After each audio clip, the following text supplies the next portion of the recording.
Assalamualaikum warahmatullahi wabarakatuh. Saya Mutiara Muntas dari Fakultas Ekonomi Manajemen 3A. Saya akan menyampaikan review pada minggu ini tentang bisnis dengan UMKM. Nah, baik. Tujuan dari UMKM itu sendiri yaitu menumbuh kembangkan usaha dalam rangka membangun perekonomian Indonesia berdasarkan demokrasi ekonomi yang berkeadilan. UMKM atau usaha mikro kecil dan menengah adalah usaha ekonomi yang produktif yang dimiliki perorangan atau badan usaha sesuai dengan kriteria yang telah ditetapkan oleh Undang-Undang Nomor 20 Tahun 2008. UMKM ini memiliki 6 ciri. Yang pertama, tidak memiliki komoditas khusus, jadi dapat berganti sesuai dengan kondisi pasar. Yang kedua, lokasi usaha yang tidak menetap. Yang ketiga, pencatatan keuangan masih bercampur antara bisnis dengan pribadi. Yang keempat, memiliki SDM dengan tingkat kemampuan atau keterampilan juga pendidikan yang masih relatif rendah. Yang kelima, belum mampu mengakses lembaga keuangan. Dan yang keenam, belum memiliki izin usaha administratif dari pemerintah atau legalitas. Nah, usaha mikro itu sebenarnya tidak memerlukan izin, namun dalam usaha kecil dan usaha menengah itu harus sudah mengantongi izin dari pemerintah atau legalitas. Nah, pada masa sekarang ini nih, bagaimana sih caranya agar UMKM itu bisa maju? Nah, saya akan membagikan tipsnya. Yang pertama, itu membangun brand atau membuat brand sendiri. Dan yang kedua, itu mendapatkan legalitas atau izin dari pemerintah.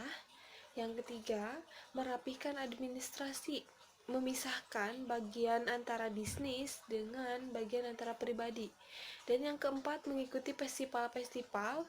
Dan yang kelima, menggunakan media sosial. Serta yang terakhir, yang keenam adalah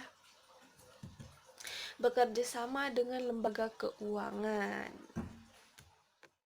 Nah, selanjutnya itu UMKM itu harus banget melek hukum agar dengan mudah berkembang dan terlindungi dari persoalan hukum yang mungkin terjadi pada saat proses pengembangan bisnis tersebut.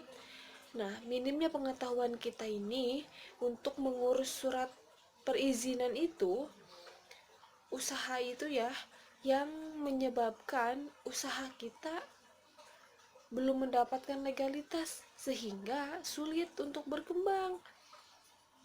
Nah, untuk perizinannya itu bahkan sekarang lebih dipermudah yaitu dengan media online.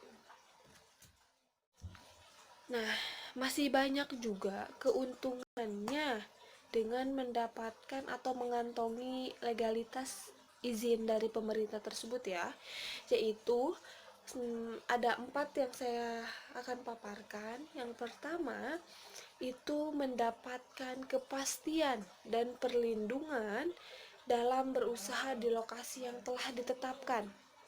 Yang kedua, mendapatkan pendampingan untuk perkembangan usaha. Yang ketiga, mendapat kemudahan dalam pembiayaan ke lembaga keuangan maupun non-bank. Dan yang keempat, itu mendapatkan keuntungan dalam pemberdayaan dari pemerintah atau lembaga lainnya. Nah, kebijakan pemberdayaan itu terdapat pada pasal 38 Undang-Undang Nomor 20 Tahun 2008. Juga ditegaskan bahwa koordinasi, pengendalian, dan pemberdayaan UMKM ada pada Menteri Koperasi dan UMKM. Nah, jadi itu saja pemaparan dari saya tentang bisnis dalam UMKM. Saya ucapkan terima kasih. Wassalamualaikum warahmatullahi wabarakatuh.